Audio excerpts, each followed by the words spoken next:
Anyong kachamba, for today's video ay general cleaning nga kami sa aming company. Meron kasing pupunta mga visitors na mga investors. Mga investors nga pala ay para yung mga babae na dapat nililigawan at pinapakilig. Dahil pag yan ay napasagot namin, sigurado kami maliligalig. At baka ito na yung simula ng katawan at maraming overtime. Paalala lang sa nanonood, huwag niyong gagayahin to kung wala kayong lisensya sa pagpo-forklift. Hindi nga pala inutos sa amin to ng aming amo at kusa namin tong diskarte. Nga pala yung kasama ko si Ralph at si Mac.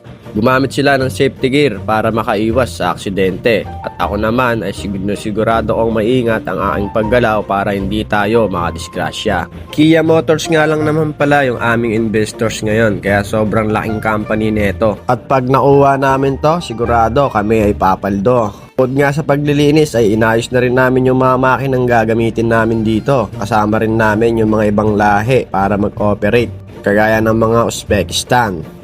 Kailangan nga na malinis yung aming area para pagpunta ng mga visitors ay sigurado magandang serbisyo yung makukuha nila. Dito na lang, Valenzuela represent.